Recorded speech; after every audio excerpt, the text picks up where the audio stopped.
The wonderful series about the Jews in Pittsburgh on the Hill District. And our presenter tonight will be Rich Brean. I also want to do just a quick commercial. This is part of a series. We've got several wonderful presenters coming up to you through the course of this year. Once a month, this is sponsored by Prayer Practice and Learning Committee of Rodef Shalom. Drew Greenwald and I are the co-chairs.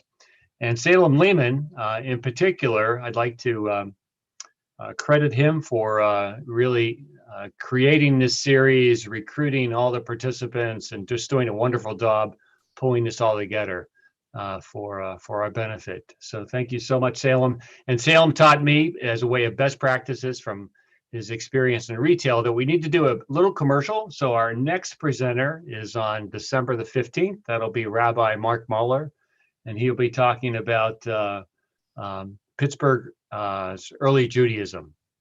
So please stay tuned for that. It's on December the 15th. It'll be also on a Tuesday at 7 o'clock. So the form tonight is that Rich will present for about an hour, and then he'll welcome all your questions or comments or whatever else you have that you would like to exchange with Rich. So with that, I will turn it over to you, Rich. Okay, thanks, Bill. I'm going to screen share. Okay, 1 second here. Here? Great. Okay. First, I'd like to say thank everybody for coming.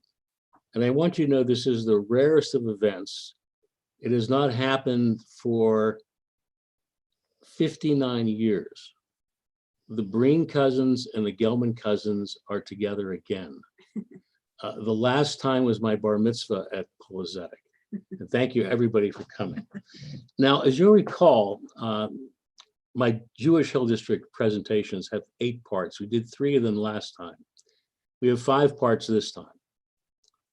They were Jews, they were poor, they worked and they organized, they learned, and they became Americans. Now, I'll limit, hopefully, my discussion of each topic to 10 or 12 minutes. When we get done, we'll open it up for questions, criticisms, comments, observations, and hopefully reminiscences. And we'll stay as long as you'd like. I'd like to thank again Eric Lidji for this tremendous cooperation in bringing, giving me access to the archives there for the wonderful, wonderful slideshow you'll see on the Ikes on Emma Kaufman Camp. Also thank Dr. Burston. You can't talk about the Hill District or anything else about Pittsburgh without her 2 basic texts. And finally, thank Karen, who's right here, who, believe me, this would be impossible without her. Okay. And again, I beg your forbearance like last time. I'm going to read this because at my age and all the rest, I never get through it in time. Okay, topic 4, they were Jews. Today, American Jews must work hard to instill a sense of Jewishness in their children. They join temples and synagogues, support Jewish youth groups and camping, enroll their children in Hebrew and Sunday schools, even in day schools, and they celebrate the Shabbat meal. In the end, they can only hope that all these efforts result in their children regarding their being Jewish as an important, if not fundamental, part of their identity. No Jew in the Hill District needed to do anything to instill a sense of Jewishness in their children, because each and every home was suffused with Yiddishkeit, even those homes where the Jews did not believe in God. Kara, would you hand me the What are you looking for? High Richmond's, oh, right here, sorry. All of those who are lawyers, I saw Steve Jordan's name there. Every labor lawyer knows High Richmond's name, the greatest state mediator there was. In 1991, High wrote this piece for the Western Pennsylvania Historical Society. I just love it. Okay, he's explaining the importance of God or non-importance of God on the Hill District. Quote, religion played a very important role on the Hill. My father, being a socialist, didn't think organized religion was much good, but he used to say, I want you to be a good Jew, stay out of the synagogues. He saw no dichotomy there. There was never any question about his being Jewish, even though he was not religious. Somebody met him on Center Avenue and said, are you still a free thinker, an atheist? He said, I am still an atheist, thank God. And he didn't see there was anything funny about that, because as a Jew, if something was to be blessed, you always wound up by saying, thank God, as a matter of course. And despite heated debates about the importance of observing halacha, Jewish law and tradition, there was no question about remembering we were Jewish. There was always that oneness underneath. These values were the fabric of life on the hill. The believing Jews on the hill were all Orthodox, and their leading places of origin were Lithuania, Poland, particularly Galicia, Ukraine, and Romania. Now, an old Jewish saying ranks Eastern Europeans in the following order.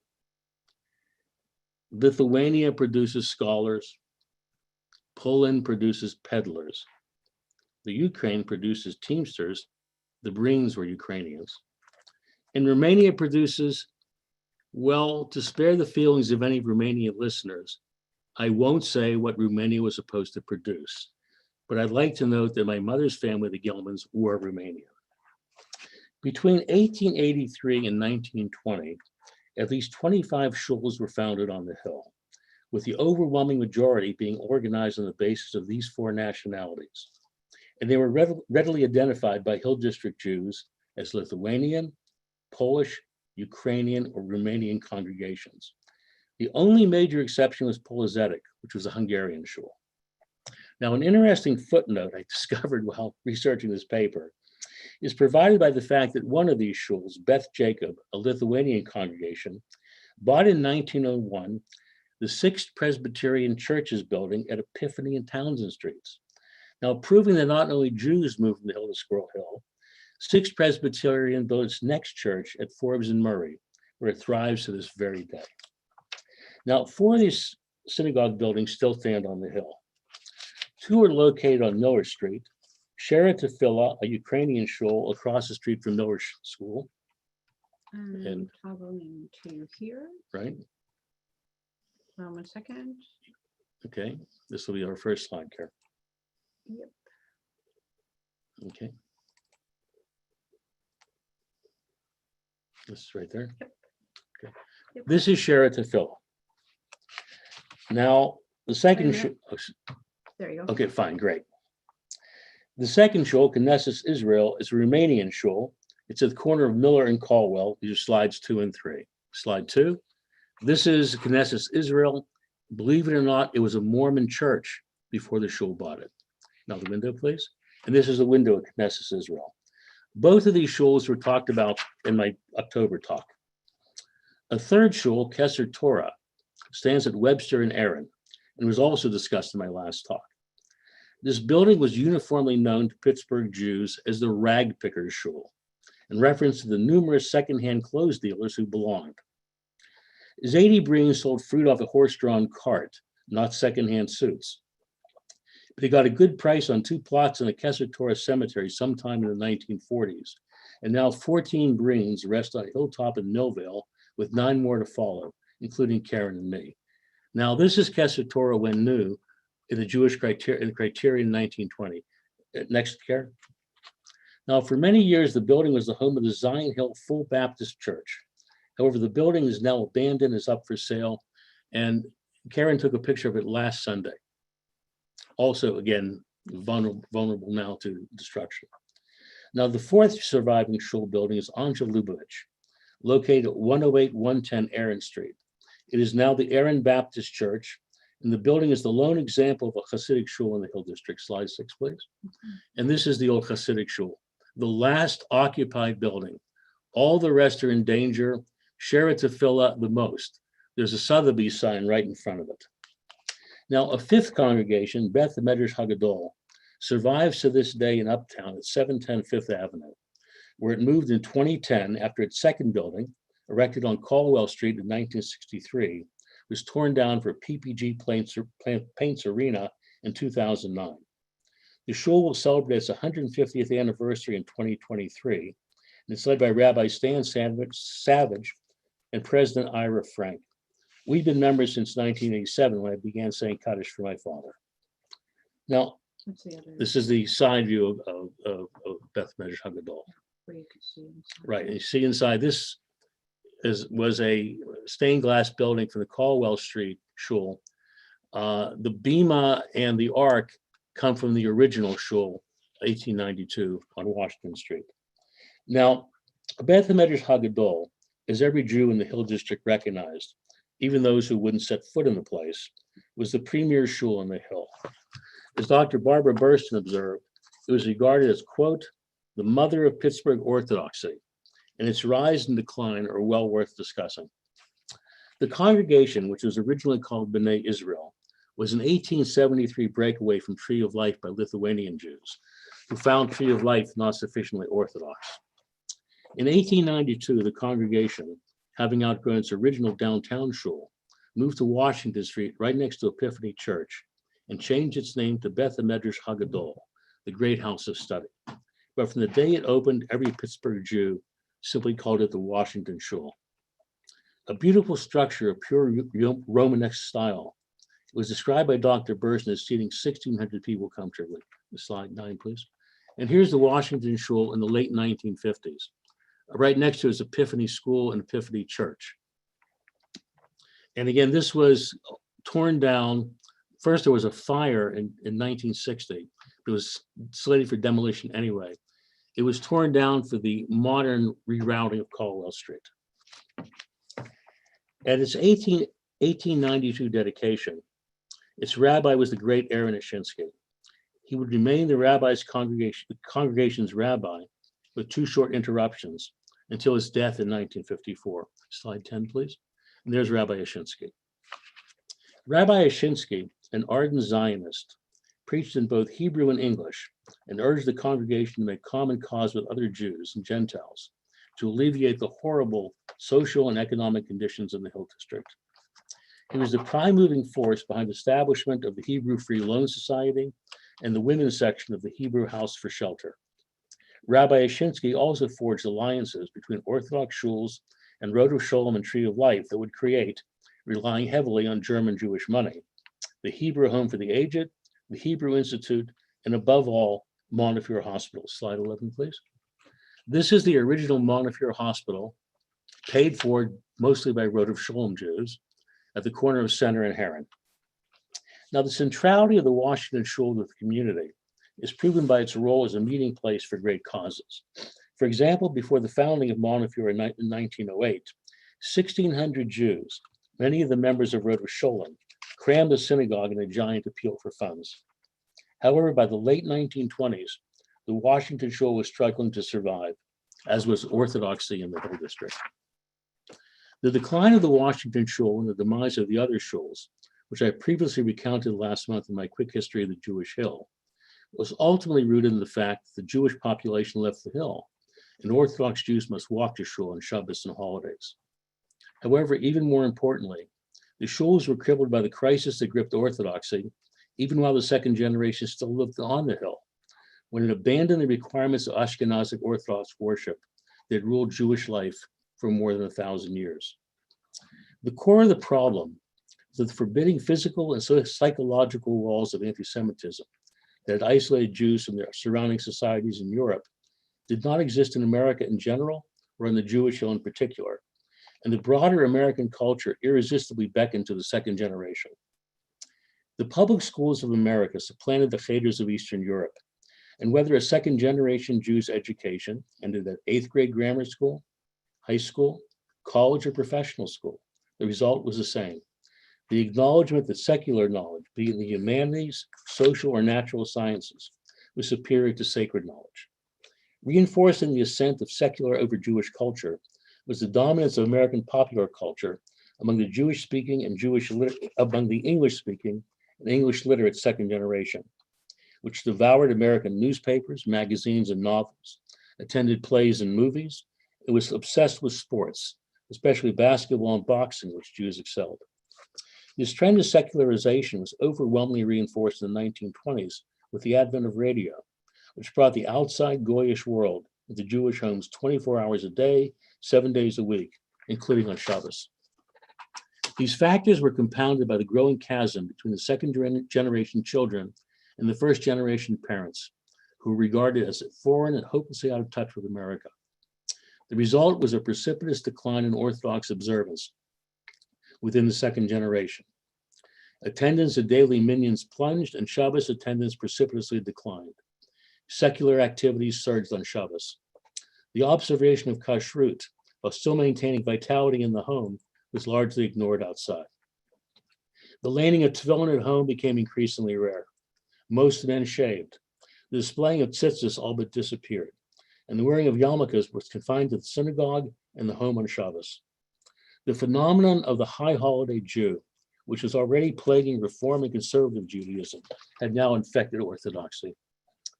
The new bottom line was that Orthodoxy, which in Eastern Europe was synonymous with being Jewish, was now seen by much of the second generation as anti-modern, even anti-American, and an obstacle to success in America. No one was more troubled by these trends than Rabbi Yashinsky, now rabbi of a total of 7 Orthodox congregations, who, secure in the orthodoxy of the prophets as a younger man, had eagerly struggled against the social evils bedeviling the Hill District, and had pioneered an orthodoxy that brought Torah values to the struggle for social justice. Twice he left Pittsburgh for other cities, and when he returned for the first time in 1926, Rabbi Yashinsky, in Dr. Burston's words, poured out his heart. To a reporter from the Pittsburgh Sunday Post, it's worth reading aloud his words to that reporter, as quoted in Barbara Burston's book, Steel City Jews, 1915-1950, page 100. Please bear with me while I read this. It's well worth hearing. Okay. 5 years ago, I could see it was the end. Little by little, almost imperceptibly, the congregations of my 7 synagogues diminished. With my work of 25 years falling about my ears, I wished to escape, to get away where at least the pain of its propinquity would not be felt. When I returned after my sojourn of about a year in Brooklyn, the falling away in attendance was even more marked. Migrations had quickened until whole neighborhoods disappeared, and the synagogues were only slightly filled. Thank you. In this quote, you can grasp Rabbi Yashinsky's greatness. Imagine hearing a sermon from this man. One can only guess at the depth of his despair at what he saw as the hopelessness of the future of Orthodoxy in America. A Christian reporter, in turn, summarized Rabbi Yashinsky's plight with an outsider's perspective that crystallized the decline of Orthodoxy in the Hill. Quote, where he formerly had preached to thousands on a Saturday, Rabbi Yashinsky found himself expounding the teachings of the Talmud to a mere handful. This is where we leave Orthodoxy, which will ultimately be rescued, but not in the Hill District. Our next topic, topic 5, they were poor. The defining characteristic of the Jewish Hill District was poverty. Poverty so extreme that it was defined by not merely the limiting of life chances, but by the continuing presence of hunger and the daily brutalizing of parents and children. I'll talk about Jewish poverty by using the example of my Aunt Ann Gelman. Annie married my mother's brother, Sam Gelman, and to this day I consider her my second mother. She was a devout Orthodox Jew and a woman of intelligence and strong moral insight. I'll now revisit a 60-year-old memory of sitting with Aunt Ann in her home in Squirrel Hill, watching on TV on a Sunday afternoon the 1945 movie, A Tree Grows in Brooklyn. I'm sure all of you have either seen the movie or read the 1943 novel on which it is based, written by Betty Smith. A Tree Grows in Brooklyn, which deals with the struggle to survive of a working-class Irish family in 1912 Williamsburg, is a book about poverty and how poverty deforms and destroys people. What I remember about watching the movie with Annie is that she was tearing up almost from the start of the film. When we reached a scene which I remembered as involving children waiting in line for bread at a bakery, she broke down sobbing and said, "That's what it was like for the Jews too. It was horrible." Annie, of course, was talking about her own experiences growing up in the Jewish Hill. To my mind, perhaps the best way this 21st century audience can understand the vanished Jewish world of Annie's childhood is to visit the Irish world in Brooklyn, which paralleled her own life, which reduced Annie to tears. I bought the DVD on Amazon for $4.95 for a brand new copy, so I could watch the movie again. It's less than 10 minutes from the start of the film to the scene at the bakery, which is far different from how I remembered it. The family lives in a drab, dark, threadbare tenement. The father, Johnny Nolan, played by James Dunn, is a lovely and loving man, but he's also a drunk who cannot earn a living. The mother, Katie Nolan, who will hold the family together through her love and unending toil, is played by Dorothy McGuire. an actress who could hold her own with any other actor who ever made a movie in Hollywood. The 11-year-old daughter, Francie, and 10-year-old son, Neely, are played by Peggy Ann Garner and Ted Donaldson. Both Dunn and Garner won Academy Awards. The movie opens on a Saturday with Francie and Neely carrying a burlap sack to a scrapyard containing scrap metal they had diligently collected all week to redeem for a few pennies. On their way to the scrapyard, they witness a gang of Irish kids ambushing an old junk man on his horse cart and stealing many of the pots and pans in the wagon from the desperate man. Neely's reaction to this heartless crime by a group of boys he knows well, "They done good," he says. A minute or two later, a well-dressed man tosses a metallic gum wrapper, also redeemable, on the sidewalk, and Francie and Neely hurl themselves on top of it seconds before another Irish boy can snatch it. The boy reacts by snarling, "You're just rag pickers," and Francie's face flushes with humiliation. Having redeemed the metal for 10 pennies, they return to their tenement with their mother to earn desperately needed money, scrubbing the floors of the halls. Walking up the stairs with Katie, they encounter on the landing a thin girl with a flushed red face and hacking cough, who is obviously deathly ill with tuberculosis. She is wearing a pretty dress and she asks, "Do you notice anything different about me, Mrs. Nolan?" But Katie sees only the dying girl, not the dress. And trying to buoy her spirit, she says, "Yes, it looks to me like you're getting better." The girl screams, "No, I'm not," and flees, crying back into her apartment. Inside their own apartment, Katie collects the 10 pennies and puts half of them in a coffee can that serves as the family's bank. Neely says, "I bet there's $100 in there." Katie replies wearily, "Only 9. Francie goes to the window and cries out at the sight of a workman lopping branches off the tree of heaven outside the window, greatly beloved by both Francie and her father, which gives the book its name. Katie replies, "Now don't go mooning on about the tree. It's in the way of the washing. That don't put no coins in the can." But Dorothy McGuire's eyes tell you how supremely important that tree is to the family. At this point, Aunt Ann is already in tears, and we haven't yet reached the climactic scene at the bakery. Katie sends the children out with 15 cents, 10 cents to buy a pound of hamburger that'll be the family's only meat for the week, and 5 cents to buy the loaves of stale bread that she will fry in lard for the family's breakfast each morning. After getting the meat, the two go to the bakery, where there is a large banner reading, "Less fresh bread, 5 cents. Lined up beneath the banner is a hopeless mass of children and old men and women. Francie and Neely ignore the line and stand close to the loading dock in front of the bakery's windows, staring at the fresh pies and cakes displayed in the cases inside. The instant a bakery wagon backs up to the loading dock to unload the stale bread being returned by the baker's retail customers, Francie and Neely and all the other children start racing to the loading dock to beat out the old people. Francie and Neely sneak under the loading dock and squeeze in front to grab a few loaves. Behind them, children and the elderly are trying to push through to get a loaf of bread. It's a melee. The entire bakery scene from beginning to end lasts no more than 10 seconds. But Annie is absolutely beside herself in tears before it's even finished. That's when she said, "That's what it was like for the Jews too. It was horrible." Now, why would a devoutly Orthodox woman at 50 years of age not just identify with a family of Irish Catholics, but be moved to tears by their plight? The reason is that on the Jewish Hill, she lived the same life of poverty that they lived in Brooklyn, where fathers didn't make a living and children scavenged for scrap metal and gum wrappers, and little girls died of disease.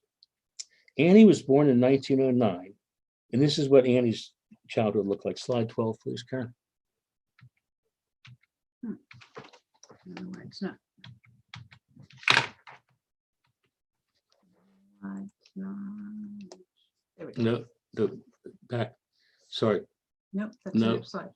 it's, well, this, Okay. okay. I'll start now, okay. We'll take a look at this slide. It's an IKS visiting nurse arriving in a Jewish home in the Hill District.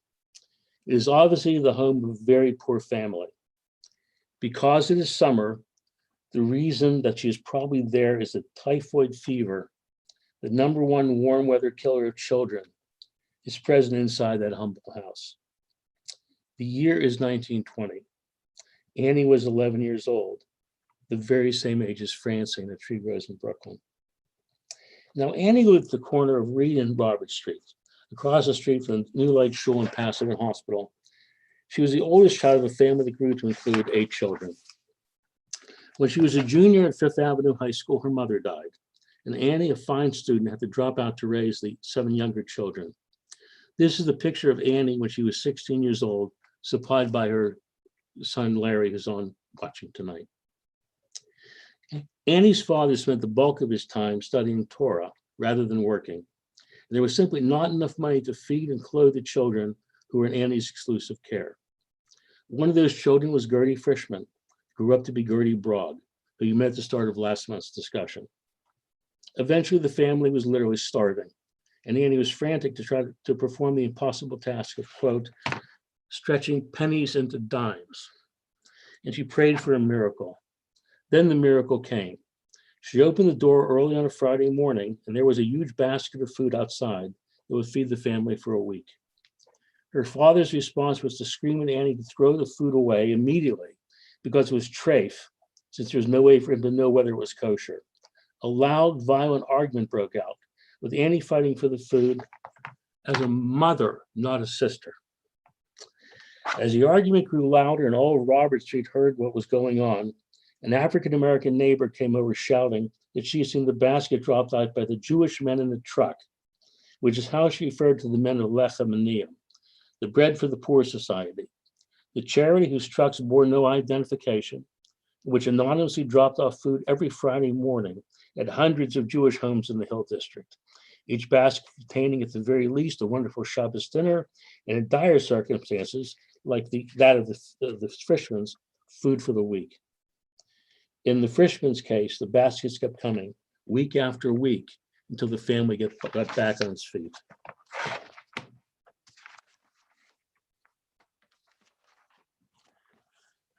Now, Annie was not the kind of person to easily tell this sort of story about her family and her father.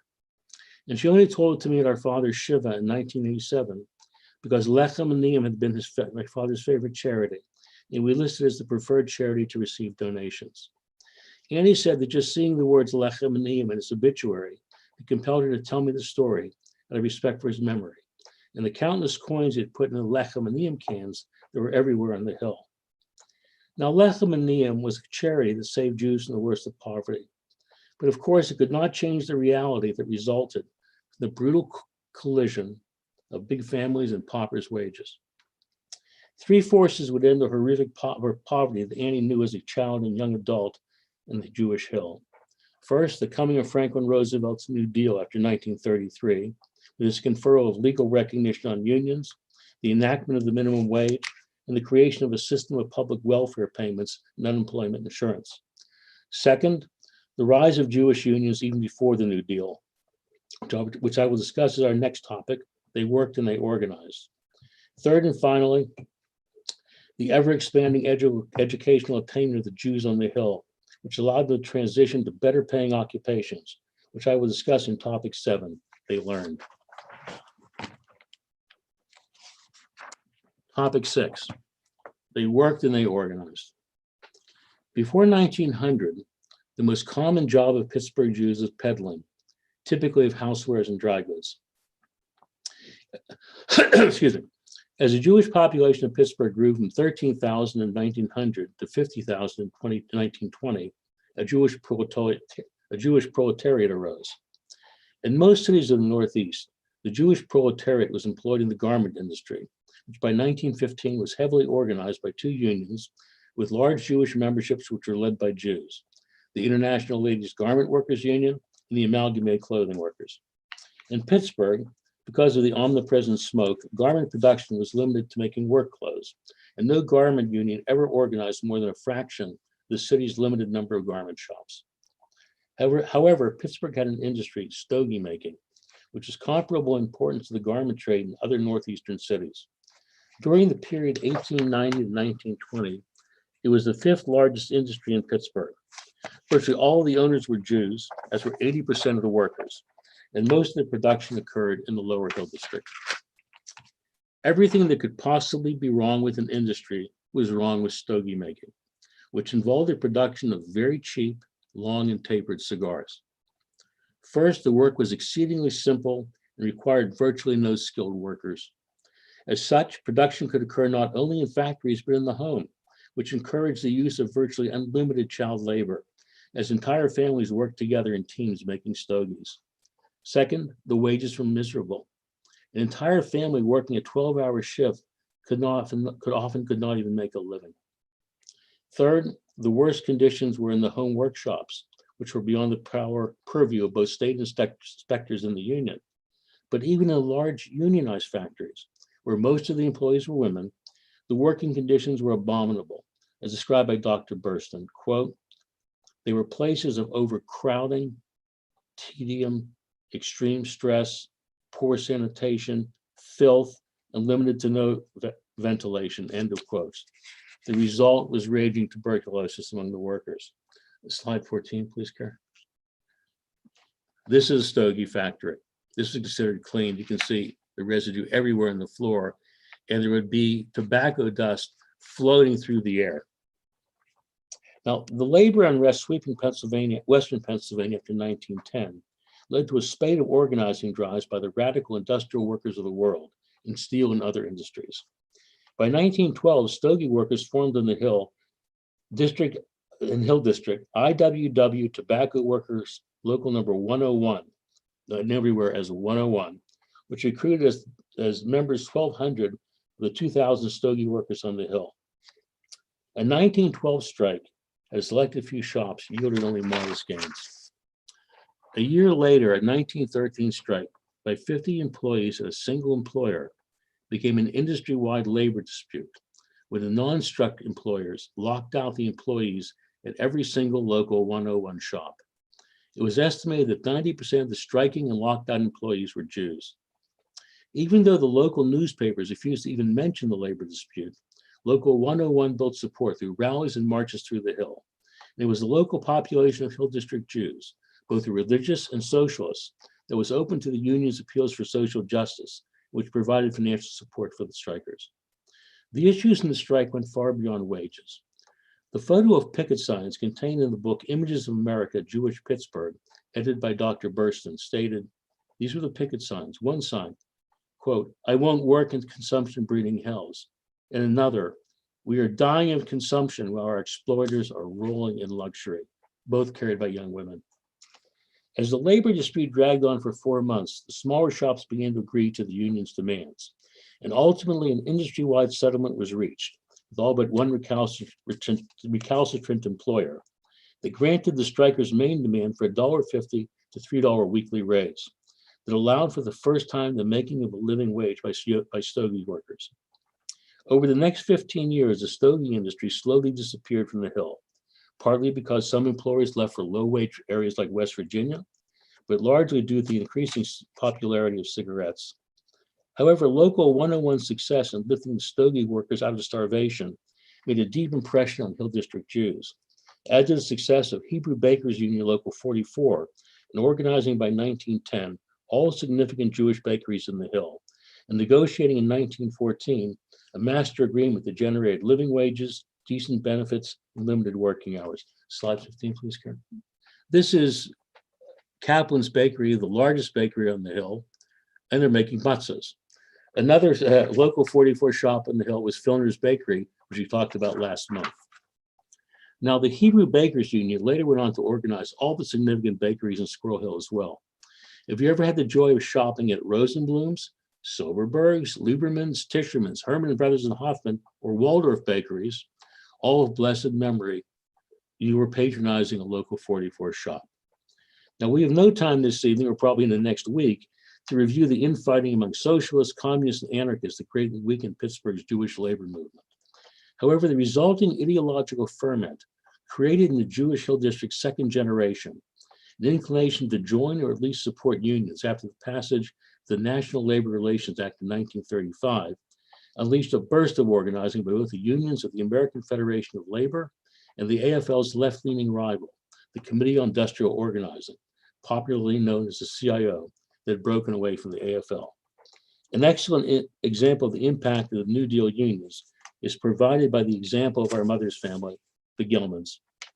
The family consisted of Molly Gelman, a widow, and her 3 children, Sam 14, Max 10, and Sadie 8, who immigrated to Pittsburgh in 1920 from Moldova, then a part of Romania, after spending a year in Paris, with Sam arriving by one account a year earlier and staying with a cousin and half-brother in Pittsburgh.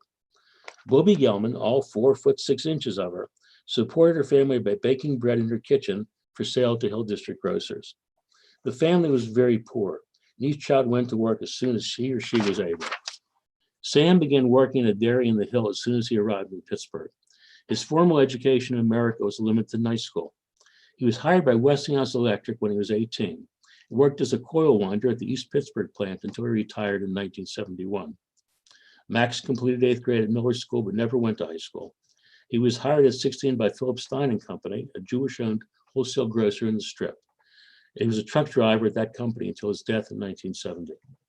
Our mother, Sadie, who also completed 8th grade at Miller School, dropped out of Fifth Avenue High School in 9th grade and transferred to Business High, a short course high school that ended after 10th grade, where she received a diploma in retailing in 1928.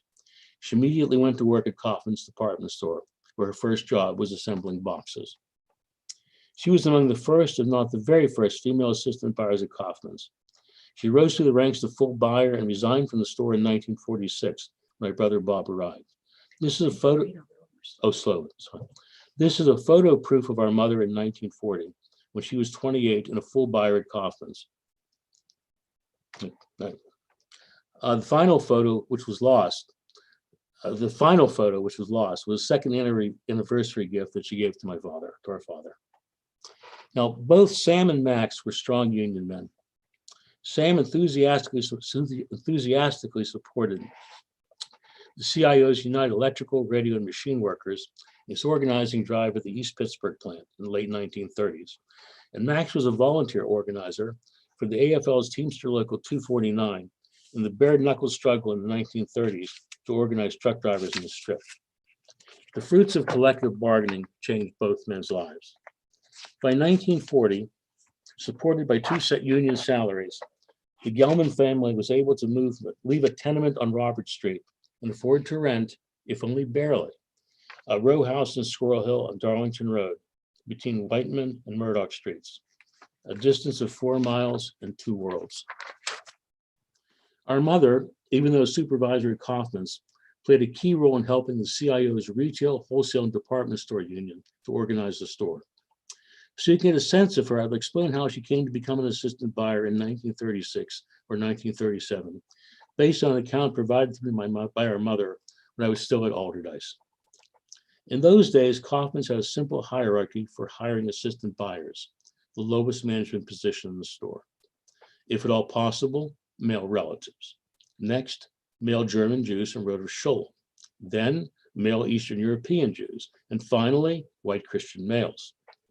Our mother, who was then the top salesperson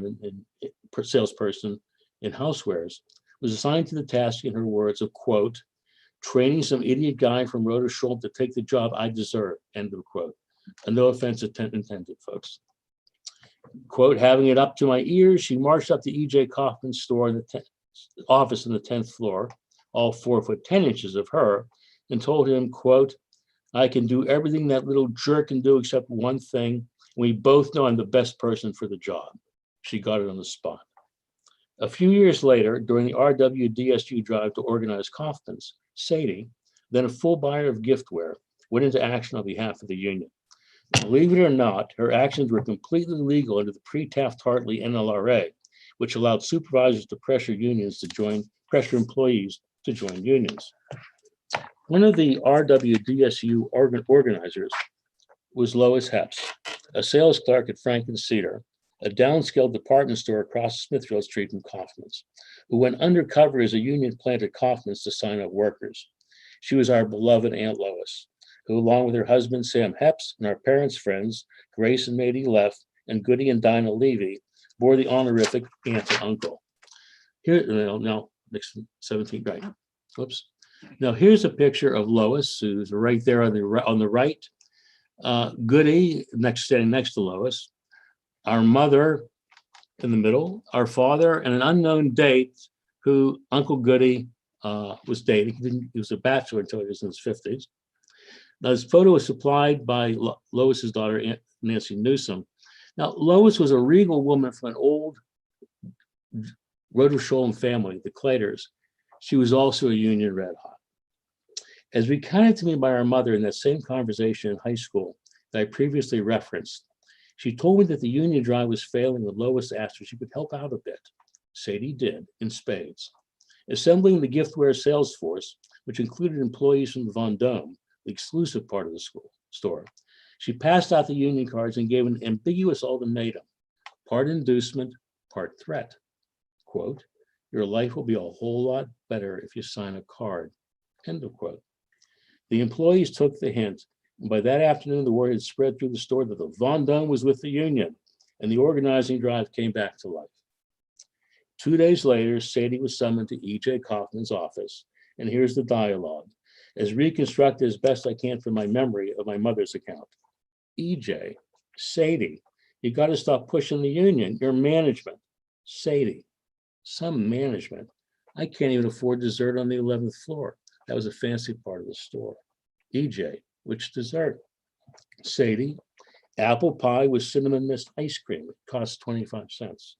E.J., okay, you got $1.25 a week raise. I remember asking my mother, you sold out the Union for $1.25 a week? She replied, sure, the Union already had the cards. What can I say? As any Brean or Gelman cousin could tell you, that was Aunt Sadie. Shrinking violets didn't grow among the cobblestones of Robert Street. Now, topic 7, they learned. Maybe the most important topic of the evening. The burst of unionization brought on by the New Deal greatly reduced poverty among Jews holding blue-collar jobs. But the predominant driver of the reduction of Jewish poverty was the educational opportunity provided by the public elementary and secondary schools of the Hill that allowed the second generation to shun the peddling and proletarian jobs of their parents' generation and enter better paying occupations that enabled them to leave the Hill. The raw data supporting this conclusion is found in the 1938 community study conducted by the Federation of Jewish Philanthropies towards the end of the Depression. The study found that the employment profile of Pittsburgh's Jews, the great majority of whom had grown up on the Hill, skewed away from the blue-collar work that defined the city as a whole and towards higher-paying jobs, with the 3 largest occupational groups being salespersons, 29.9%, proprietors and managers, 22.3%, and professionals, 10.8%, with fewer than 6% employed as service, semi-skilled, or unskilled workers. The same study found that of those Jews under 30 who were no longer enrolled in school, i.e. born after 1908, 80% were high school graduates, 14 of whom had gone on to college degrees, a truly remarkable achievement. In short, in a single generation, the Pittsburgh public schools had wrought a revolution that would propel most Jews into the middle class when the Depression finally ended. An example is the Brean family. 8 children whose parents were a huckster and a homemaker, neither of whom received a single day of secular education in Ukraine, where virtually all Jews were barred from non-Jewish schools, and both of whom were barely literate in English. The main issue in the Brean household on Reed Street was how to get enough money to pay for the next load of produce for Zadie's huckster wagon. If Zadie had had his way, all of the children would have gone to work after finishing 8th grade grammar school, as he insisted that Aunt Mary, born in 1903, and Uncle Pacey, born in 1909, do. Our father, by dint of his standing at the top of his class at Rose School and his own superhuman determination to go to college, enrolled as a freshman at Fifth Avenue High School in 1919, where he graduated in 1923. And after 2 years as a metallurgical lab technician at U.S. Steel, he entered Pitt Pharmacy School in 1925, graduating in 1928. Next slide. Here's my father as graduation at 22 from Pitt Pharmacy School. Now, all of my Brean aunts and uncles remember there being 2 fathers in the house on Reed Street. Zadie, who was the Jewish father, and Harry, who was the American father. The aunts and uncles vividly recalled the 2 battling daily to control the trajectory of the household. And no issue was more hotly contested and whether the younger aunts and uncles would have to leave school after 8th grade to go to work. Cy, who was born in 1911, was also a top-notch student at the Rose School, told me that, quote, a battle royal broke out in 1925. My father was beginning pharmacy school over whether Cy had to go to work on the wagon with Zadie and Pacey or enter Shenley High School, whose attendance district had been redrawn to include Reed Street. Our father won by proposing a compromise that every child, girl and boy, could enter Shenley and stay until she or he graduated, and that he would use his future earnings as a pharmacist to support the household until the last child, Aunt Leona, graduated from Shenley. Our father scrupulously upheld his end of the bargain, and the five Breans went on to graduate from Shenley during the Depression. Cy in 1929, Shuley in 1931, Lidji in 1933, Rose in 1936, and Leona in 1938. Our father also made clear to my mother that the precondition for their marriage was that Leona graduate from Shenley, and my mother eagerly followed her academic progress. The two got married 6 weeks before Leona, who proved to be a crackerjack student, wore her cap and gown down the aisle. All five of the Brean Shenley graduates established successful middle-class homes, supported mostly by careers in sales. By contrast, the two Brean children were forced into the world of work with only an 8th grade education, were compelled to overcome far greater challenges before they too rose into the middle class. Now, most of the grammar school teachers in the Jewish Hill were Scots-Irish Presbyterians. Because female teachers in the Pittsburgh public schools were not permitted to marry until the 1940s, the 9 Hill District grammar schools, Franklin, Grant, Hancock, McKelvey, Miller, Minersville, Moorhead, Orr, and Rose, were staffed by the equivalent of Protestant nuns, whose pupils were their children. They were definitely not woke on issues of cultural I'll say it slowly. They were definitely not woke to issues of cultural appropriation. And without apology, they saw their mission as teaching immigrant children to speak, read, and write English, acquire basic numerosity, and shed their foreign ways in favor of American habits of restraint, cleanliness, efficiency, promptness, and grit, all the while inculcating in them the basics of American history and democracy. On the whole, the grammar school teachers of the Hill succeeded, aided by the Jewish culture of the Cheder, which emphasized the duty to respectfully study and the efforts of their Jewish students who were aching to become Americans. The grammar school education received by Jewish children permitted them to survive in America, but it was the high school education available in the Hill that enabled them to thrive. Fortunately for the Jews, when they began arriving in the Hill District in the early 1870s, the only high school, public or private, in the city of Pittsburgh was located in the very heart of the Hill, at the corner of Bedford Avenue and Fullerton Street, in a brand new state-of-the-art stone building completed in 1871 that looked like a Venetian palazzo. Its official name was the Pittsburgh High School, but everyone called it Central High, and later Old Central High, after Central Catholic opened in Oakland in 1929. Slide 19, please, Kara. Now, this is Central High School. In front of it is Washington Park, the main recreational facility in the Hill District. And what's going on here is an academic exercise welcoming the female students of Central High School. We'll talk about this in a moment. Central was an extraordinary institution, co-ed from the very day it opened in 1855 downtown, and racially integrated by 1875. Admission to the academic track was by competitive testing, and its faculty included a number of former college professors.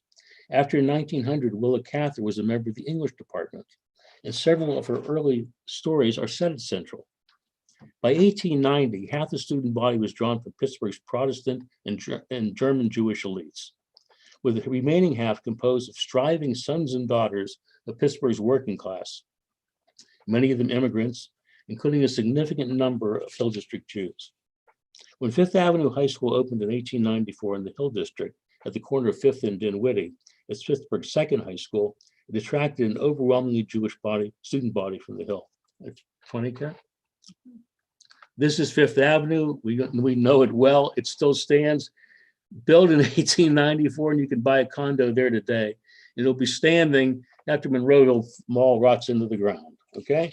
Now, at first, Fifth Avenue simply housed the commercial and teacher training tracks, which had been previously displaced from the overcrowded Central building. But by 1912, it had its own academic track based on Central's curriculum. The two schools competed for the next few years until the end of the 1915-1916 academic year, when the school board closed Central. The board gave as its reasons the obsolescence of its aging building and the school's incompatibility with its new policy mandating the construction of comprehensive high schools throughout the city that would educate all students residing in designated neighborhoods. But the unstated reason was that the board had wearied of the continuing charges of elitism relating to Central's admission policy requiring the passing of competitive tests. Taking advantage of the opening of Schenley High School in September 1916, in its magnificent new building in Oakland, the school board transferred Central's entire faculty and student body to Schenley intact. The crucial result, as explained by Jacob Oresic in his 2017 book, The Schenley Experiment, was that Central's impressive academic culture was recreated at Schenley. This proved to be of vital importance to Hill District Jews, since the addition of the Upper Hill and much of the Middle Hill to Schenley's attendance pattern after 1920 meant that many more Jewish students would be attending Schenley than the much smaller but proportionally much more Jewish Fifth Avenue. It was not simply the academic DNA that it inherited from Central that made Schenley such a decisive influence on the Jewish students who first entered through its massive doors under Greek columns in 1916. Schenley's magnificent Greek revival structure would have looked right at home as the main classroom building on any university campus in America. Its marble halls featured classical Greek statuary. Its grand auditorium contained a fresco directly over the stage bearing this commandment: enter to learn, go forth to serve. As such, Schenley's building, filled with the children of white immigrants fleeing Europe and Black refugees fleeing the Jim Crow South, was a promise made of limestone to all Schenley students that they were full-fledged American citizens and inheritors of a great civilization. Meanwhile, Fifth Avenue, even though greatly reduced in size after the opening of Schenley, continued to benefit from the initial academic boost provided by its now extinct rivalry with Central. Our father correctly told me that the academic curriculum at Fifth in the early 1920s was identical, as far as he could tell, to that at Central. In later years, I continually marveled at his ability as a 60-year-old pharmacist to translate fluently from Latin the text of On Britannia by Tacitus and recite hundreds of lines from Shakespeare. Our father also emphasized that his teachers at Fifth, who he was certain did not include a single Jew, endlessly exhorted their mostly Jewish students to continue on to college and become professionals. His teacher's success in this point is proven by examining my father's 1928 Pitt yearbook.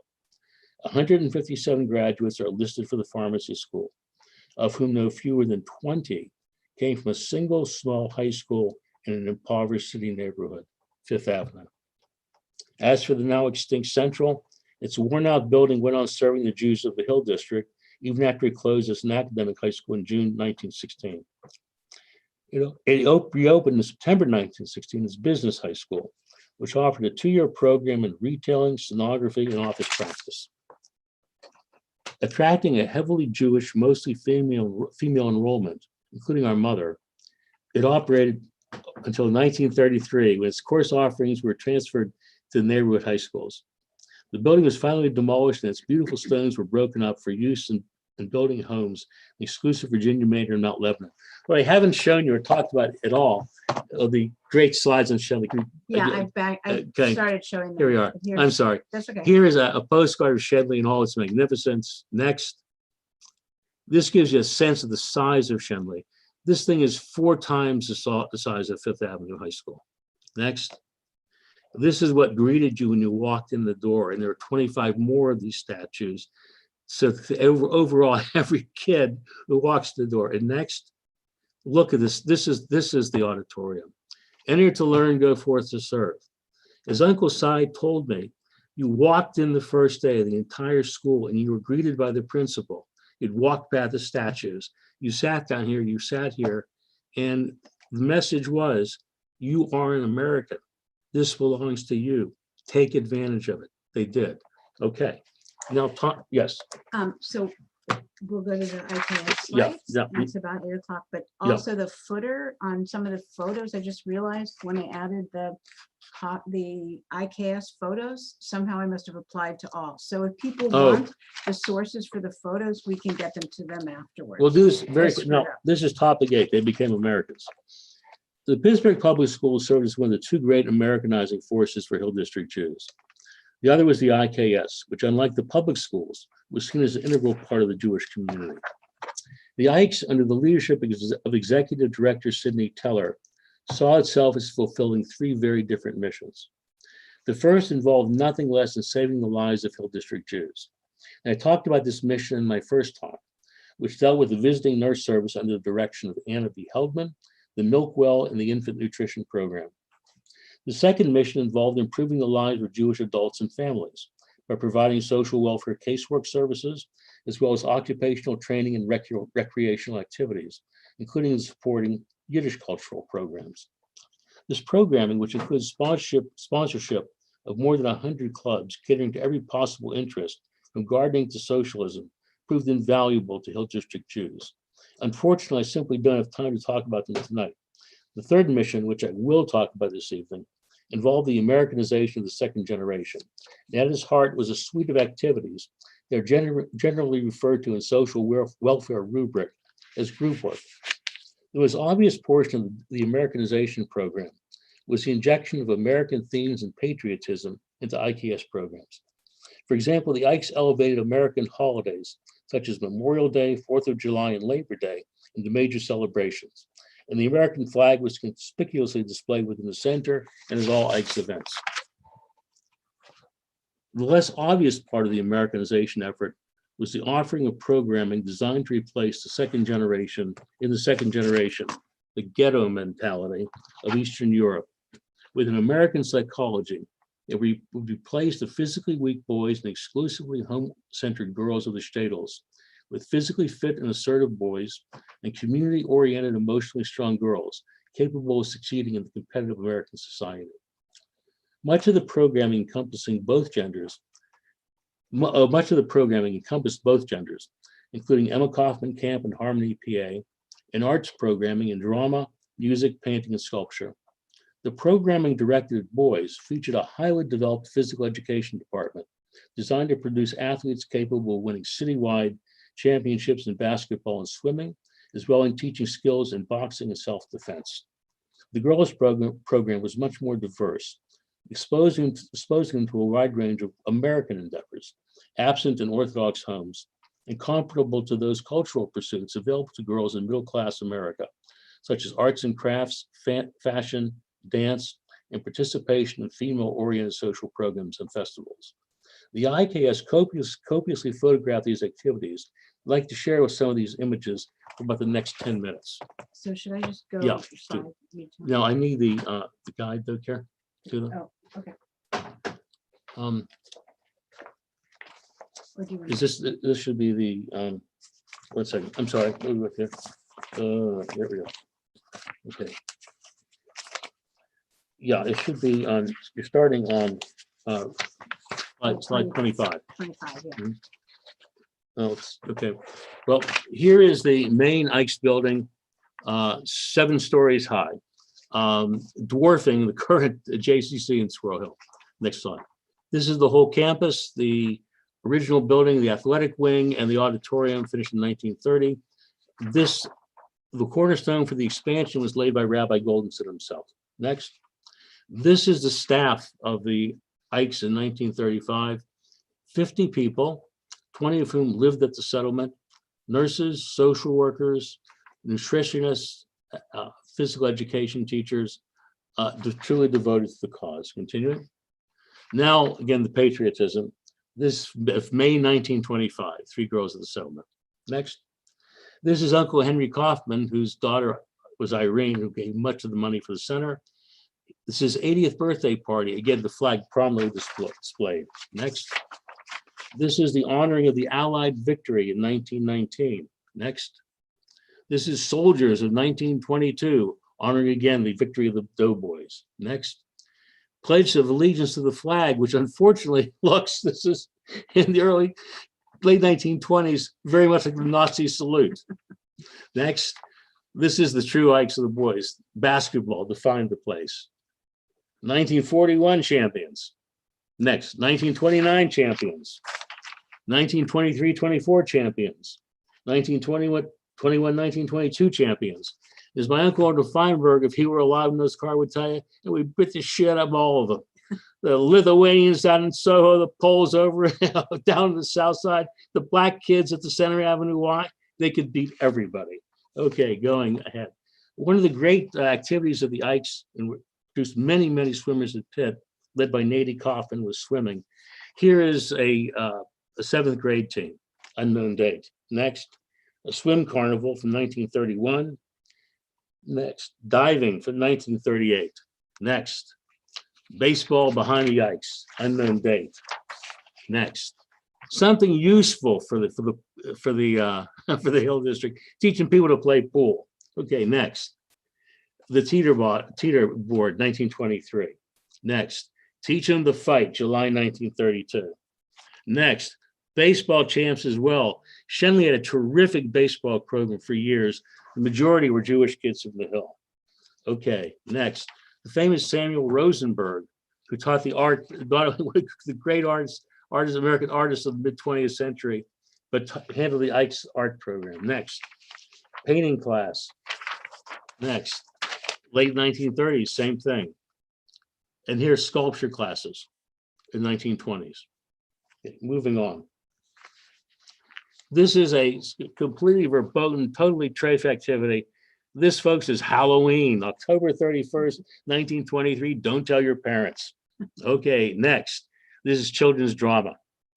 Now, we're coming to a really important part of the Ike's activity, which was really to take girls, most of them Orthodox, and to teach them there was more than a life, there was more to life than the home. And also to begin to assert themselves as independent people who would not be subjugated as adults. Go ahead. Okay, here we see the pageants were part of it. This is the 1920s, the America through the centuries, planned by girls, written by girls, the costume made by girls, and performed by girls. Next, Arbor Day Festival in the 20s, same deal. Next, community circus, also soup to nuts, done by girls. This is in Shenley Park, giving people a chance to create these costumes. Next, a toy making class that for many of these girls, they had never seen a woman pick up a tool and make something. And there was a large part of the Ike's curriculum. Next, the fashion review of May 1929. The next, I love this, the May 22nd, this is the Girls Discussion Club for political and social issues. Move along. The basketry class of August 1922. And I can tell you, my mother took this class, okay? Next, the music theory class of 1930. Next, junior dressmaking class, January 1930, which included pattern making and fashions. And finally, my favorite, this is, okay, Irene Kaufman Settlement Children's Playground, girl track meet, August 29th, 1929. They're running so fast, they're a blur. Okay, now we move on to Emma Kaufman Camp. Here we are, July 1923. My mom is 11 years old, and she was probably getting off that train. She lived for Emma Farm. I was a counselor there, so were Shep and Larry Kellman. And my favorite thing of all were called the One Match Club, and Sadie Gelman qualified 3 years. Okay, next, the weigh-in. This is for the underweight kids to make sure that people, if you were underweight coming from the Hill, you got eggnog and milk and extra food. So when you got back from Emma Farm, you were no longer malnourished. Move along here if you can. Great. This is the assemblage of all the female campers in a trip in 1923. I guarantee you, Sadie Brean is in there. Okay, next, swimming, 1918. My absolute favorite. The official Ike's title is Lollipop Time at EKC. Date is unknown. Next. Okay, this is called Ocean Wave, August 1925. Swimming, August 1931. The dog gets in first. Okay, next. This is simply labeled Girl Campers, 1917. Next. Sorry. This is the pool, June 1922. Another favorite here. These were girls gathering August 1931, the height of the Depression, for an evening of storytelling at Log Cabin. Next, 1931, another tough year. It's called Happy Campers, and they were. And finally, the one I love, this is Sidney Teller, the executive director of the Ikes, leading exercises at the Emma Farm. And the one thing that we're missing here that didn't make it in the show is the very first one. It's Sidney Teller in 1928, and he's handing out an award. No, it was at the very beginning. Oh, it was? Yeah. Mhm. Oh, sorry. So, yeah. Oh, you got him. There he is. This is the famous Sidney Teller. God bless him, and I mean that. These are the winning kids. The Better Neighborhood Contest, 1928. The Minersville School has beaten all the other schools. Now look at this group. There are two little Jewish girls holding the cup, and the others are four African-American boys. I can tell you there weren't many institutions in 1928 or many white executive directors handing out cups like that. We talked last time about the honorable role that the Ikes played in the Hill, and this is an example of it. And that's it. Now we can start the questions, comments, anything you want. Anybody? How do we call on people now? Pierre? Well, Oh, I'm going to allow everybody to unmute. You can all unmute yourself now. I'm going to ask a first question, which is, Sure. you said that you didn't quite have time for it in your presentation. But as I somebody spoke too who, fast anyway. I mean, I had to get it out, but go ahead. as somebody who considers himself a modern Jewish leftist, interested in the socialist movements in Pittsburgh, and worldly, but I'm wondering, you said that there was a lot of infighting at the time between the kinds of leftist groups. And I'm wondering what lessons we can learn now or successful organizing from the failures of the past. Well, the first, as a young progressive, I'm 72 years old. Here's what I'd say to you. Sectarianism will kill everybody. Even as sectarianism as, how can I say it, as unevolved as modern progressives and democratic moderates. That what kills you is when you can't unite. And that's what killed the Jewish labor movement in the Hill. That the splitting of sectarian hairs was endless. The refusal to see commonality in others' position.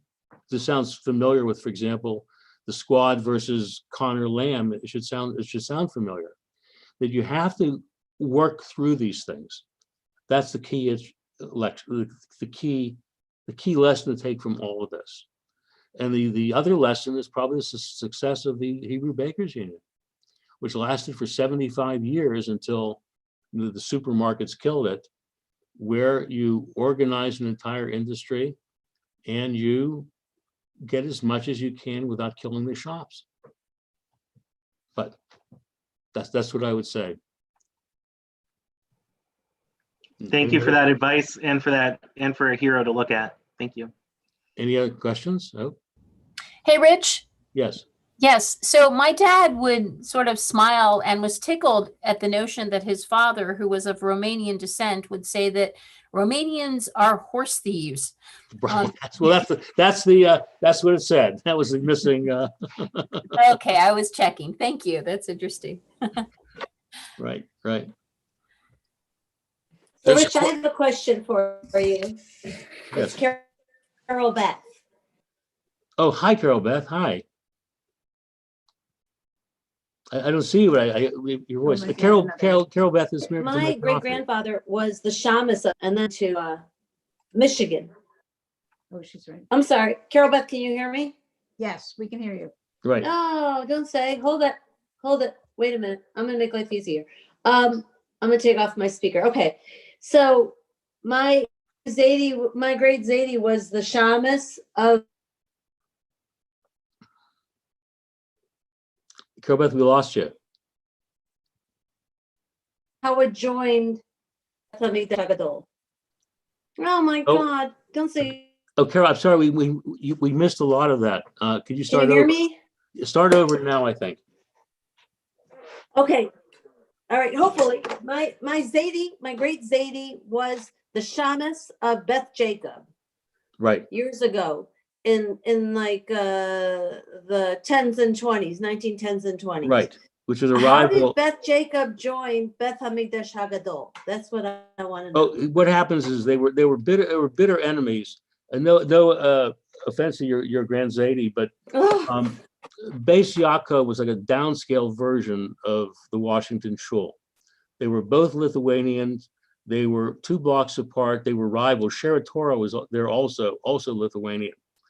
And after the building is torn down for redevelopment, so is Beth Jacob's building. And they merged technically, I think, in 1965. But it's after Beth Medrash Hagadol has already built the new building on Caldwell Street. So they took it in and they took the members in. But in terms of the heredity, the DNA, whatever you want to call it, there's almost no trace of Beis Yaakov, except like on the stationery. Okay. But they did definitely merge, and they were unfriendly and very unfriendly with Shara Torah. Rabbi Sivitz and Ashinsky were blood enemies. Ashinsky preached involvement, engagement, particularly with Rodef Shalom. And that was anathema to Sivitz, who thought that really Reformed Jews were basically apostates. And the tragedy is, like you can see, is that with Ashinsky, they built this amazing building, they had amazing power, and the second generation ran from it. So, but that's the relation between the 2 shuls. Okay. Thank you. Other questions? Rich, this was fascinating, so much color, so much background, texture to the names of congregations and corners and a wonderful way of seeing the American story played out. When I have the privilege of doing a funeral for someone who reaches 99, 100 years old, and we reflect back on what their life encompassed, this is really an American tale, isn't it? From immigrant to becoming American to now, again, confronting a moment of disruption in terms of what the next generation will use to define their own connection to tradition. And Rabbi, that something that's a shame that, again, everything is time and time and time, that a thing I didn't talk about, except in passing, is the incredible connection between Rodef Shalom and the Hill District. A thing I lack time for. This is, again, a great story. Do you have it in the microphone, Jack? You often do that. Oh, Often do that. oh, okay. Okay. Well, I'm sorry. Go ahead. That when Beth Medrash Hagadol is moving from the first downtown rented space to a beautiful Universalist church at 3rd and Grant, which they bought, you'll love this. The procession, which is led up 3rd Avenue, is led by the mayor of the city of Pittsburgh. And he has the honors of opening Beth Medrash Hagadol's doors. It's then called B'nai Israel. Okay. And who carries the Torahs in? The 2 Torahs are carried in by Josiah Cohen and William Frank of Rodef Shalom. The 3rd Torah carrier of Tree of Life bringing up the rear. Could you imagine that happening today? Right, no. And that everything that Ashinsky would do would be, he would gather the Orthodox, who would then join with Rodef Shalom, Right. to all these wonderful things, the Columbian settlement, which becomes the Ikes. I mean, to talk about the Ikes, it's just, I'm going to say this, that it's the opposite of small time. it's this enormous institution. And where does the money come from? Well, it comes obviously from the Kaufman family, certainly for buildings. That Edgar Kaufman gives the expansion for his mother Teresa. But the money comes from Rodef Shalom, either directly from the Jews giving money to them or to the Federation of Jewish Philanthropies, which will then pour it into the Hill. And that's something, again, you didn't have time to talk about. But again, Martha Berg, I saw her on before. You'll have to come and learn about Leonard Levy. And then there's coming on with Goldenson, the labor activist, two amazing rabbis at Temple. And for example, I say an example of my father. My father was a modern Orthodox Jew. He belonged to Polizetic. But he had this thing about Rodef Shalom, the trace of the fact that, again, you won't believe this, at Rauh's school, these poor benighted kids that were the Jews from the Upper Hill and also Welsh and Irish kids from Minersville, who visits them but Civil War veterans from Rodef Shalom. When my father is in third grade, second grade, wearing their blue uniforms, bringing a battle flag. And my father never lost his admiration for the place, going to book reviews and all the rest, but his absolute favorite place was the Troy Hill Cemetery. He could not get enough of it. And sadly, there was a good deal of vandalism out there that took out a number of Civil War graves. But my father, buried at Troy Hill, and again, we'll forget the base element of complications of whether it was really Rodef Shalom originally, but the first Union officer killed in the Civil War is buried there. And my father could never get over the fact, being a poor Jewish kid growing up on Reed Street, that these people had come here, the Deutsche Eden, they go, Deutsche Eden. They'd been peddlers. That's all the Kaufmans were, they're peddlers. The great Falk family, he used to sell newspapers on a train going back and forth from Youngstown to Pittsburgh. And they take that and they take their, guts and a little of the money, they create these fortunes, companies, Wien United, Levinson Steel, and on and on and on and on. They were the backbones of Rodef Shalom. And my father, that was his favorite place in America, was that cemetery. So, it was a complicated relationship. I mean, if you talked about it, the stereotype on the Hill, among the Eastern European Jews, is that they were apostates, they were arrogant, they were condescending, they were materialistic. The only thing they did was save our lives. That's the only thing they did, was save our lives and make us Americans. We owe them nothing. And on the other hand, of course, the German Jews of Rodef Shalom saw the Russian Jews as superstitious, backward, medieval, and by 1950 they somehow become one group. But any other questions or reminiscence. Or reminiscences, anything? Really. Yeah, I have a question. You said that Rabbi Ashinsky lectured in English and Hebrew. Right. I was kind of surprised. I would have thought it would have been English and Yiddish. No, absolutely not. He was Yesivitz preached in Yiddish, and for example, when I first the way I came to the Washington Shul was my father had belonged to Polzek, and that's where I grew up.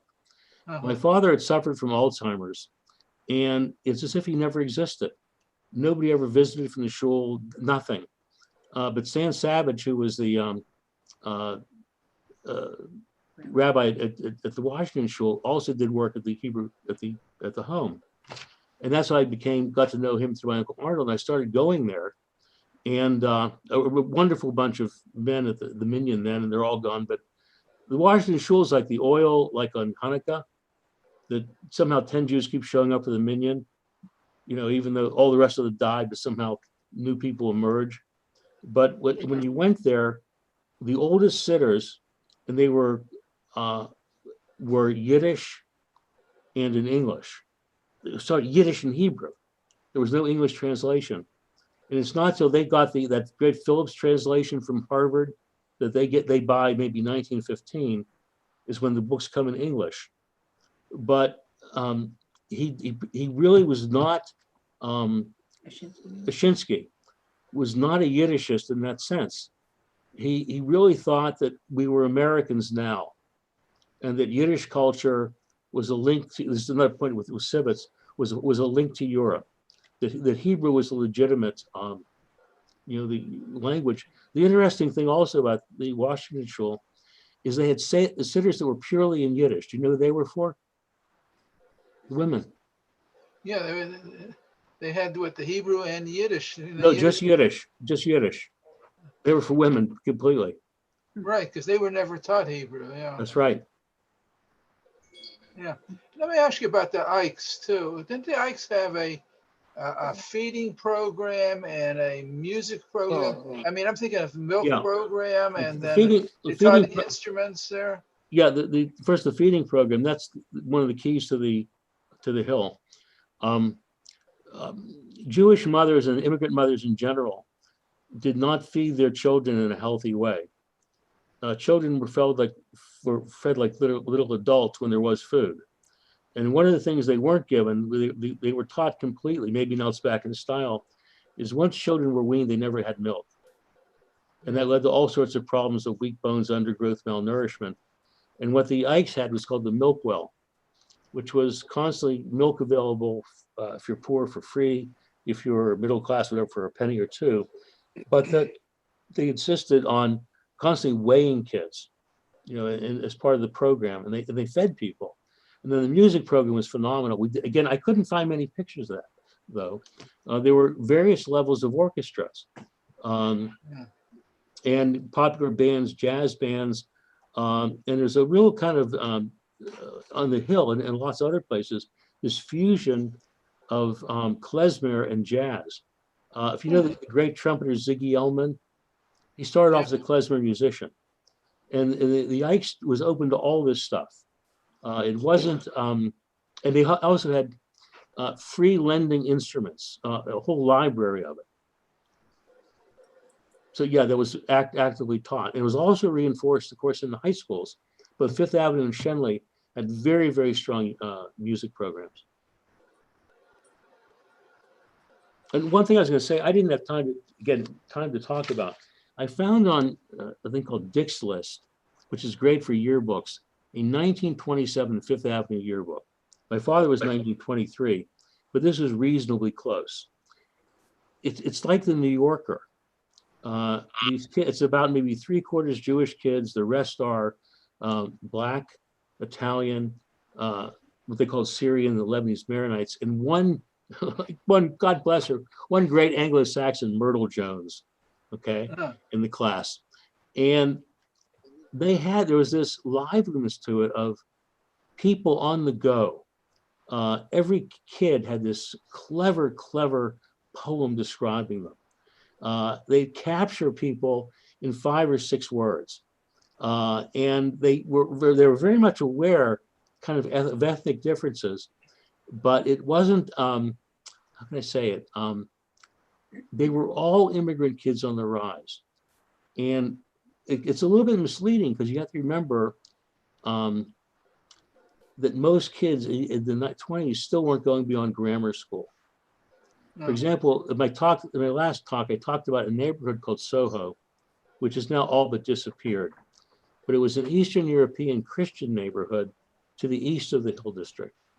Well, Soho went to Fifth Avenue and had an elementary school called Soho School. Of the 170 kids in that class, there was one from Soho School. It was a working class place where people didn't go on.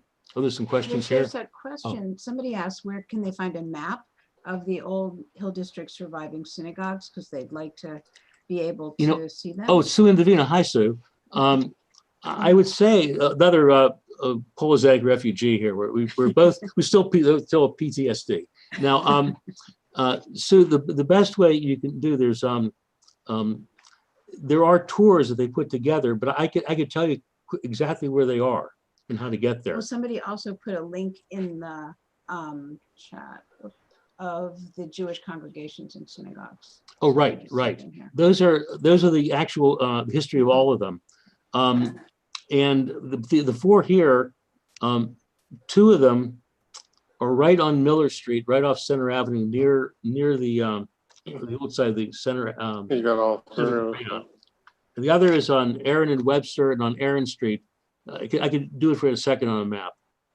And I can tell you also, it's not a thing like the people in any way should fear going up to the hill. People are very, very friendly. All of us on Zoom. And I was going to say that, not just the synagogues, the Hebrew Institute is there intact. That's a community club. And there are abundant houses that you can just, absolutely, and I think Joe would enjoy this too. Federal style architecture that, that families lived in could still find. The Brean house was only gone in the last 10 years or so. And the Gelman house, by the way, I see Shep right here at Eileen, that Larry reminded me on top of Robert Street there. The Gelman house is still standing. That's where, and Mayor Sophie Maslow, she was the Freemans, lived on the first floor, the Gelmans on the second. That is still there on Robert Street, right near across from where the shul was. It was torn down. And Larry told me a great story about going to visit Zadie Frischman, who's still well into the 50s, was still living on Robert Street there. Right across from the New Life. Yeah, but you can easily do it. So I'll be happy to point it out to you. And Hey, Rich. yeah, I hear Larry. Rich, Larry. You mentioned that everything was becoming American. Do you have some insight into the numbers that entered the service during World War II to defend the American dream that they were experiencing? Yeah, it was overwhelming. That the Breens had 3 that went. My father wanted to go, and they rejected him as a pharmacist and too old. I'm trying to think who. Osai was rejected because of asthma. Oh. It was just absolutely everywhere. It was a combination of one with the political. A lot of Jews were like, what was political was the term they used. And what that meant you were left. And if you were kind of left wing, you had to go. Everybody was volunteering. Because of being anti-fascist. Because of being anti-fascist and anti-Semitic, but anti-fascist as well. And for the average Jew, there was this tremendous desire to get in and to fight. They had, I guess, 800,000 went in, a very, very large participation. They distinguished themselves. And the General Marshall gave a speech, the general of the army, the #1 5-star general, that he hoped that the Jews would decide to stay in after the war because they had done so well.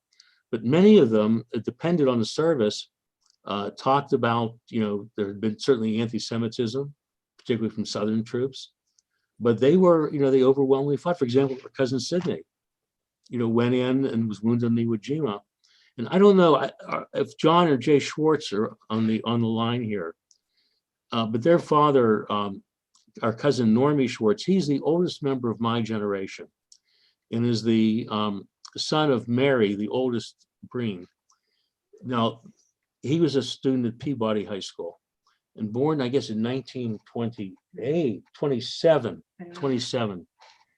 His entire class in 1944, Jews, Italians, Blacks, every single person as high school juniors signed up to go as soon as they could. And he went to the Philippines and fought in the Philippines in the Navy. And the service that really had lots and lots of Jews was the Air Corps, because where Max was, that it was new. And unlike the Navy, which was the most anti-Semitic and most anti-Black, that the joke was tell you a joke. This is the Washington Shul joke. Do you remember the young mayor, the guy was like 10 years old from Ravenstall. Okay, Ravenstall was what, 28 years old, 29 years old, right? And he becomes the mayor of the city of Pittsburgh. Okay, so the guys at the Washington Shore were sitting around after davening chakras. And somebody said, "May this guy gonna punk like this be mayor of the city of Pittsburgh?" And there were 2 or 3 Air Corps guys there and said, "Was any wing commander 28 years old? How old was your wing commander?" 24, 23. They were all kids. And because of that, there was a lot of room for Jews. Is Rabbi business still on here? Yes. Rabbi, do you remember Norman Canel? Yes, yes, very well. Oh, he was the real deal. I mean, this thing was flying crosses on and on. But Norman said the same thing, was that there weren't a lot of people above you, particularly the Jews. Everybody was young. And if in the Air Corps, the only question is, could you do it? And you know what the test was? You got up and you flew to Germany and you got back, maybe. And you did that enough times and you became, an example, Crawl. Oh, yeah. What's his name? Mel Crawl. Mel Crawl. Okay. The most dangerous plane in the world to fly is the B-26, so the Marauder. It was this medium bomber that was very airworthy, very difficult. And he was an accountant, right? Yeah. This incredibly mild-mannered accountant. I met one of the things that Jeff, the breakfast, Jeff, I'm sorry. the executive director, Jeff Herzog? Jeff Herzog, one of his breakfasts. And I'm talking to Mel Crawl, mild-mannered accountant. And what did you do during the war, Mel? Bombardier. And what? B-26. And I said, they call it the Widowmaker. He said, that's right. He said, so no, he said, and then he said that it was so hard to fly that a lot of what they often would do is that a lot of the Jewish guys were some of the best pilots. He said it became like the Jewish airplane because everybody was afraid of it. And the Jews got more kavod and respect because they would fly it. But what the truth was, actually, when you were in it, you were safer than any other ones because it flew so well. It's just, yeah, they signed up and then generally left the service. But if you'll notice lately, we've had a number of very high ranking. Fogelman was the #1 general of the Air Force, now was Jewish. And because there was a spate of people going in, after 9/11, people rising. Any other comments or anything? Or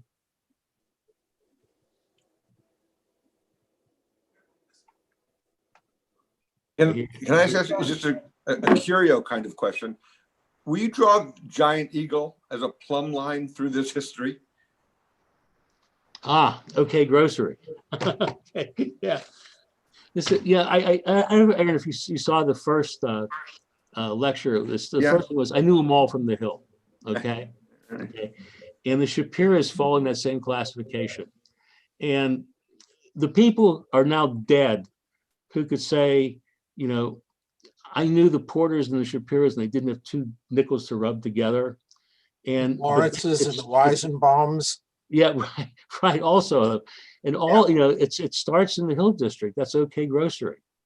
Right. And again, an example, the joke about Jews, like, was it earn like Puerto Ricans, no, earn like Episcopals, vote like Puerto Ricans. And the best example are the Shapiras. That when you take an example of, Saul and Frida, I can't imagine what philanthropy would have been like in this town without them. And they don't come from any elevated, what can I say, Concordia Club tradition of giving. They were very, very self-made.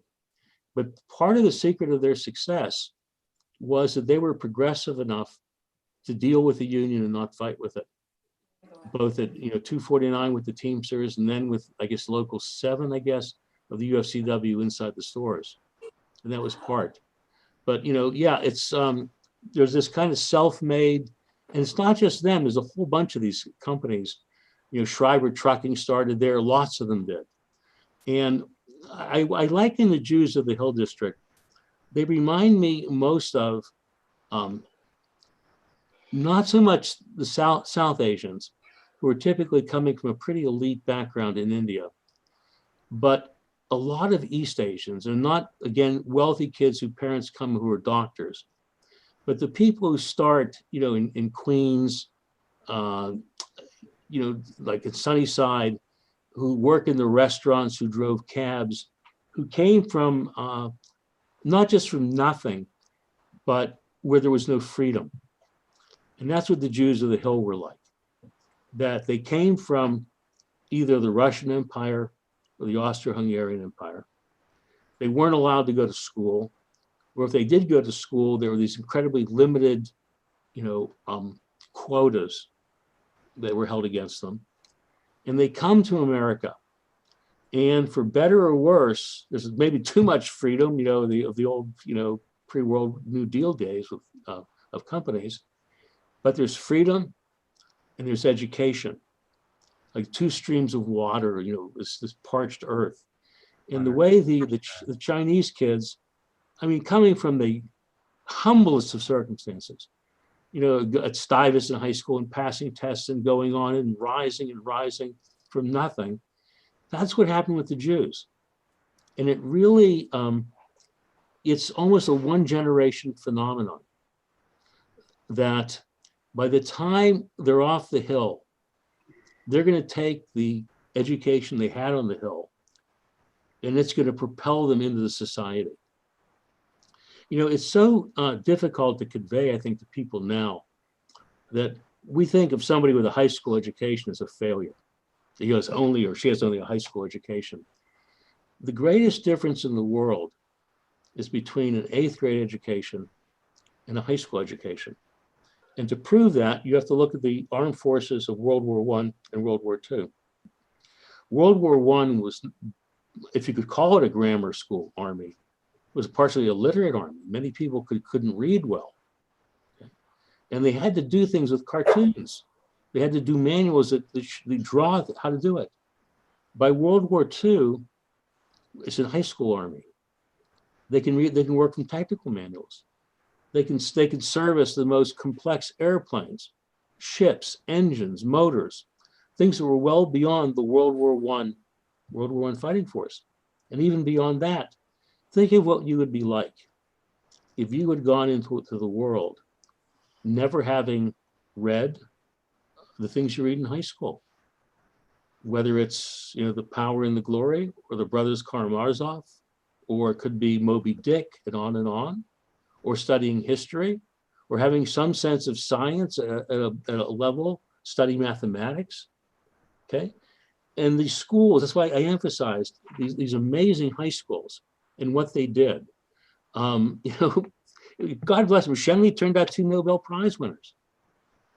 And they, in Fifth Avenue, again and again and again, with the immigrant kids, that was the soil that grew them. It's really true.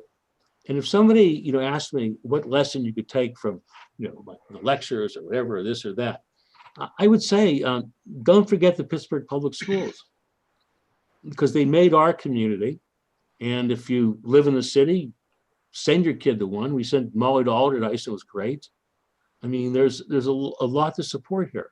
If you're looking to support a community really in need, you can take, for example, there's something called the Negro Educational Emergency Drive, is its technical name.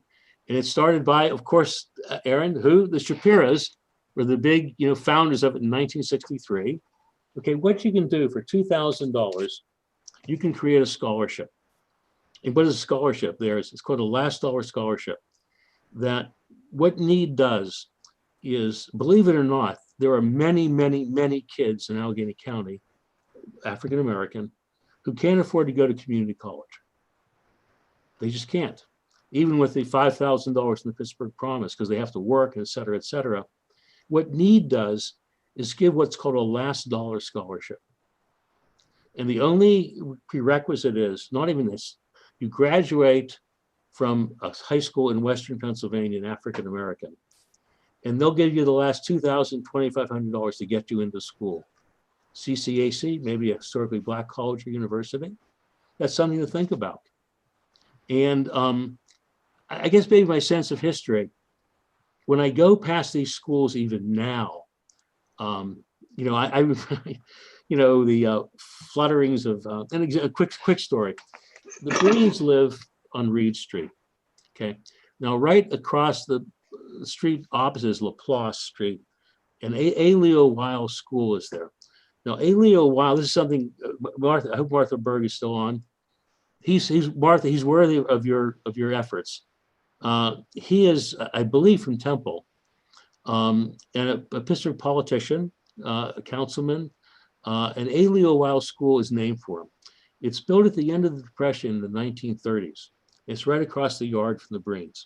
Okay, and this is off the topic a bit, but Black-Jewish interaction.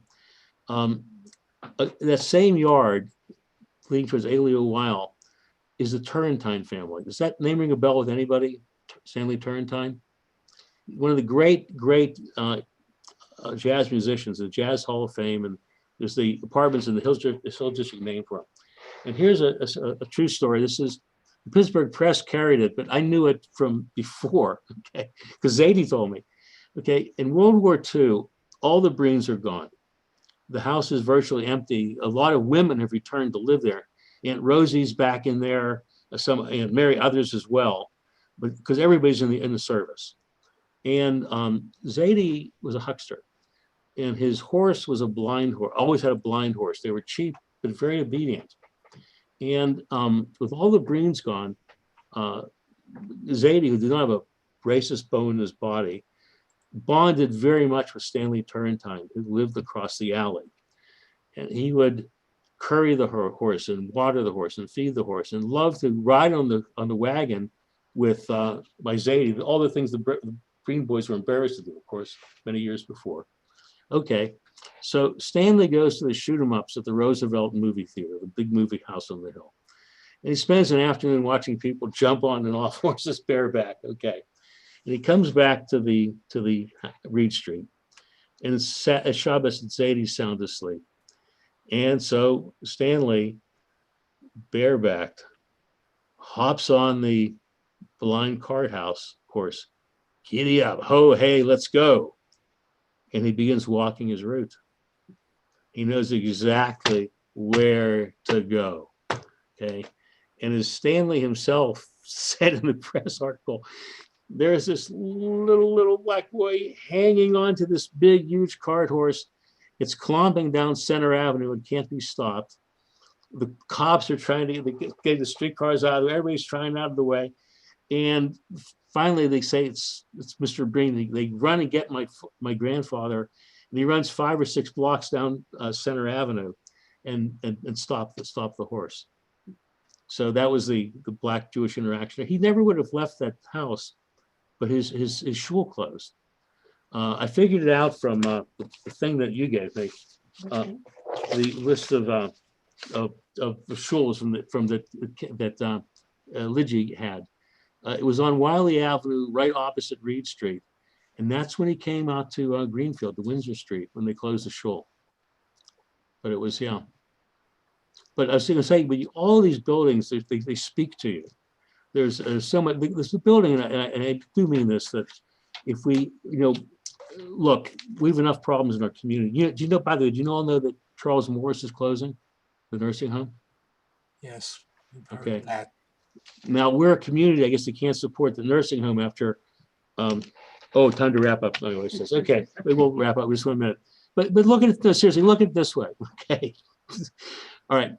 Now, the home for the aged and monitor, all that, that was done by a combination of Rodef Shalom and Jews from the Hill with what, 1/100th of the fraction of the resources we have, I guess, right? They could support a nursing home. We can't. Okay. But having said that, I look at Sheret Tefillah, which is where the Breens had belonged for a while before Zadie quit for whatever reason. This is on a thriving street in the Hill District, Miller Street, where next door a brand new condominium has been built, which was the Jewish Labor Lyceum. Sotheby's has a sign up front to sell it. I'm sure they'll tear it down for the next condominium. We don't have the resources as a community to buy that building and convert it into a museum of the Jewish Hill District. Now Eric Lidji has been inside, and he said, if you want, again, to preserve, he said it's the women's district, the women's section is in mint condition. or just shove a service there before. You can see where the bema was, the ark, the Jewish windows. We can't save that one building. If we're less adventuresome, Knesset Israel is much smaller. Karen and I were in the Kesser Torah at Aaron and Webster. We saw the mikvah. That again 3 years ago was completely a shul. We can't get it together to do that. It is time to wrap up, Karen said. So that's enough. So anything other than this, I'd be glad to stop. But any emergency question I'd answer.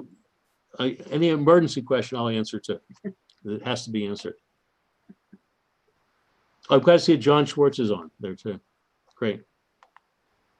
Well, thank you so much. And the one thing I want to recommend to everybody, I'll certainly be there. When Rabbi Melman comes in, the topic is kind of interesting. Rabbi Mahler, who did I say? No, it doesn't matter. Rabbi Mahler. Mahler, okay. But I think Bill's going to talk about that at the end also. Oh, I'll just say 1 second though. That the fascinating thing is, I believe he's going to talk about Beachview, which was a neighborhood in the South Hills, went to South Hills High School, now it goes to Brashear. That was a thriving Jewish neighborhood. And there's a connection here because for many Jews, the first stop on their way out to Mount Lebanon was Beachview, because many Jews in the southern part of the city, whether it's Emmanuel or Bethel, will come from that community, but most of them have come originally from the Hill. So well worth coming. It'll be fascinating. Absolutely. Okay. Thank Rich, you. Thank you. Thank you. Yes, thank you so much, Thank Rich. Wonderful. Yeah, terrific. Yeah, thanks, Rich. Oh, you're welcome. You're welcome, all of you. Yeah. Many thanks. Right. Sorry for talking so fast, but I knew I was running out of time. There's so much there, Rich. Yeah. We're already signing you up for the sequel, so don't worry about it. You'll be back again. Thanks, Rich. And Again, great to see the Gelmans and Breens all at the same time is really a special joy in my heart. It's wonderful. okay, We good hope night, everyone- everybody. Thank you so much for joining us. I hope Thank you. everyone can tune in. November 15th, Rabbi Mark Mahler. Don't forget. Right. We'll be See you there. then. Not yet. Thank you. See everybody.